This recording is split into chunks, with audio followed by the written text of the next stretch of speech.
И оваа година, како и изминатите години досега, наша должност и обврска според Законот за заштита на децата и според правата на децата кои што произлегуваат од Конвенцијата за правата на децата на Обединетите нации, ние сме должни, меѓутоа ние и сакаме да го одбележиме денот на Светскиот ден на детето или детската недела. Вообичаено, детската недела кај нас во институцијата Дом за деца и млади се реализира во текот на цел месец октомври. Практично го започнуваме со цртање, го одбележуваме стартот на детската недела со цртање во природа, кога деца или ученици со нивните наставници од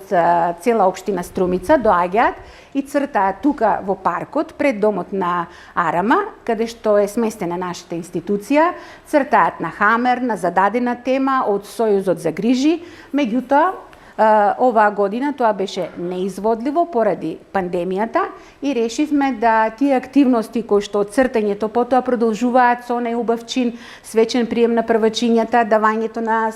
свечната заклетва во Домот на културата, прием ке градоначалникот на општина Струмица, а исто така распишувавме и литературен и ликовен оглас, конкурс на кој што децата доставуваат и лични и ликовни творби и го завршуваме на крајот на месецот со тоа што имаме доделување на награди соодветни за литературна и ликовна дејност со цел поттик на децата за работа, меѓутоа и да децата знаат кои им се всушност и нивните права. И скоро секогаш темите кои што се задаваат зборуваат за тоа што треба да побудат кај децата, оние чинители на општеството кои што се всушност и најважни за нас. Меѓутоа оваа година одбележувањето го направивме символично. Сојузот на грижи даде насока да започне одбележувањето на 5 октомври, а да заврши на 11 октомври. Ние затоа се одлучивме во текот на денешниот ден да направиме отворење на изложба на ликовни творби кои што беа создадени минатата година. Децата на стартот на детската недела ги